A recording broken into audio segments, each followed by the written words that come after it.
Noi abbiamo necessità di non andare prima in zona arancione, anzi prima di non avere gli ospedali pieni e dopo andare in zona arancione.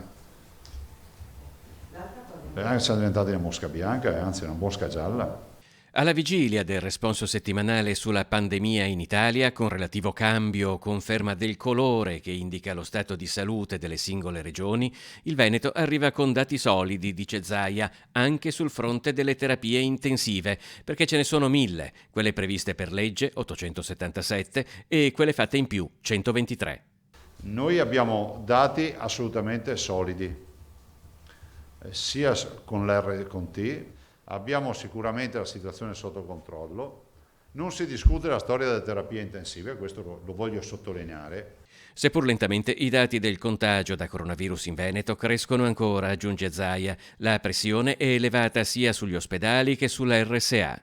Per questo la Regione offrirà la possibilità a tutti gli infermieri di poter prestare la propria opera extra orario di lavoro presso le case di riposo a 35 euro l'ora. Io veramente faccio appello col cuore in mano a tutti coloro che mi stanno ascoltando, che sono nostro personale infermieristico della Regione, che conoscono il personale infermieristico della Regione, che frequentano personale infermieri della Regione, che vivono con infermieri della Regione, di dire guardate c'è questa possibilità, fate in modo di andare a fare un'ora.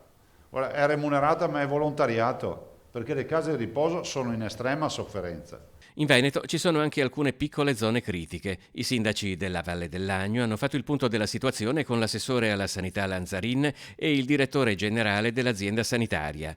Al momento non sono previste misure di limitazione. Altro invece è il caso in provincia di Belluno. Per Auronzo informo che è stato predisposto uno screening alla popolazione. Il target è 41-75 anni, quindi chi ha dai 41 anni ai 75 e vive e risiede a domicilio a Auronzo, domenica mattina dalle 9 all'1 presso località Tagliarezze, si rechi, basta una carta d'identità insomma, per verificare che sia in questa fascia d'età e verrà fatto il tampone.